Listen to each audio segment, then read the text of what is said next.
all these, like I said, the coffee shop Christians, and I bet like if some of them listen to this, they're gonna cut at my fucking neck. But I'll tell you what, all those Christians were like, they're very self-righteous in their own regard, so I'm not really super concerned about it. Anyway, so they a lot of kids, like in particular, whatever, they say like, oh, have faith. You know, if someone told me like, if my mom, like you said, I think your mom, you said someone had cancer in your family, a couple of people had cancer in your family.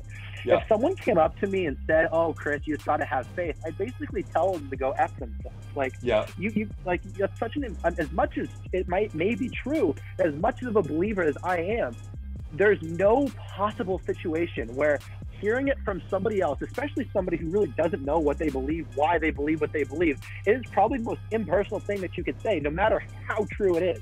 Yeah. So, yeah. Like if you and I are having this conversation, like, look, man, like I completely understand. I have no idea why.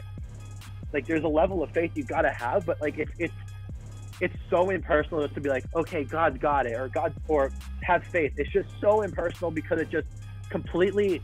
They go on with their day after they say it to you, and then you're just kind of sitting there with your own issues, like thinking, okay, why am I believing this? What am I doing? You know, no matter how true it may be, and no matter how big of a victory there might be at the other side.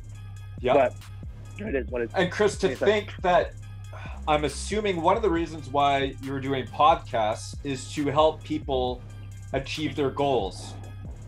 And to think that you inadvertently helped a girl with such an, to getting back into finding God, and that was probably never your game plan, and it happened. I mean, that's got to give you an amazing feeling, It's the most. It really is, dude. It really is, Ryan. Because like, one of my goals in my life is to help kids in particular.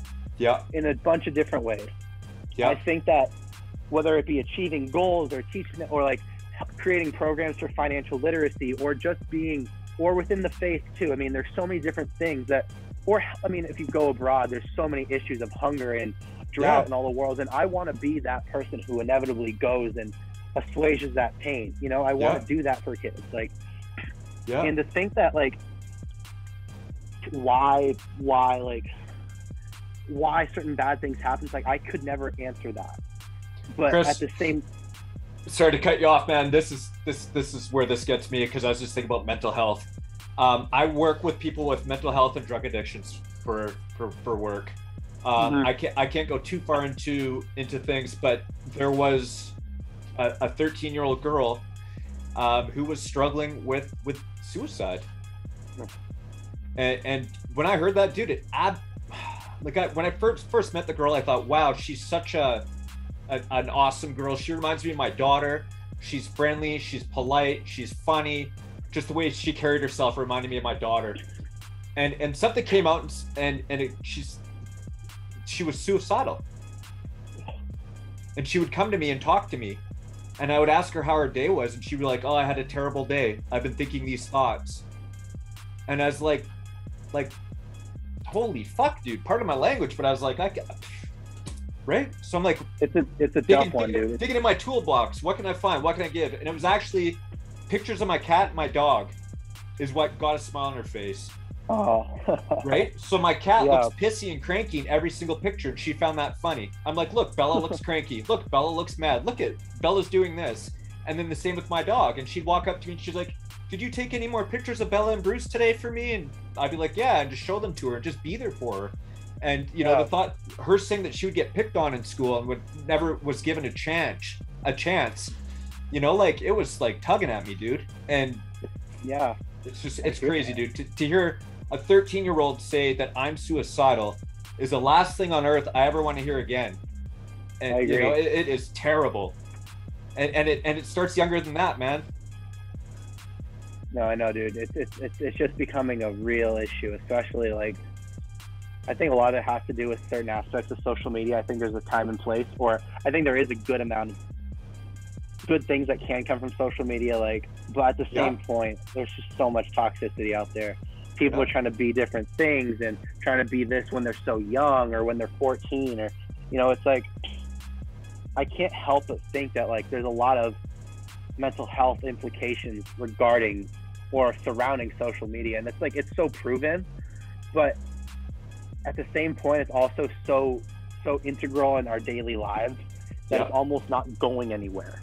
Yeah. It's just you got to figure out a way to adapt to it. Yeah.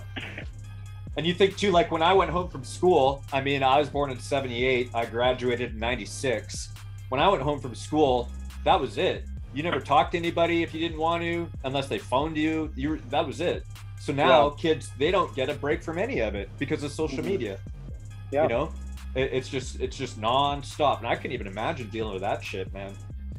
No, dude. No, I understand that. Like sometimes those biggest valleys can lead to the highest mountains too, though. Yeah. You know, and that's where I think that regardless of like, this is like I told you, I'm very like, I don't want to say like advanced in my faith to make myself sound like sanctimonious or whatever. Yeah. But if I'm coming to someone on like an elementary, very general basis level, like you can see like aspects of like a huge valley and then a huge up. Like those are aspects like, okay, there has to be something else at play, and I believe that to be, you know, God. And Ryan, like I appreciate the fucking question you just asked me, dude. The struggles question. I've been wanting to answer these kind of questions because it's so important. Yeah. Because it's such a thing that so many people just love to brush over, even though it is so like, why is there so much struggle? It's like, I can't answer that question. I never will be able to. But what I'm going to do is I'm going to use the things that God gave me and my inherent desire to help people to try and pacify that pain in any way in any person that I can. 100%, man. I totally agree. And that's what the show's all about. That's what this podcast is about too. Dante and I ran a whole episode on our own personal struggles with mental health. And it was an amazing show. I don't know if you've seen that yet, but definitely check that one out because him and I have both dealt with stuff like that, you know, and everybody does, unfortunately. And people need to know that there's avenues and people care to talk to them. And there's, you know, Yeah, I agree. I agree.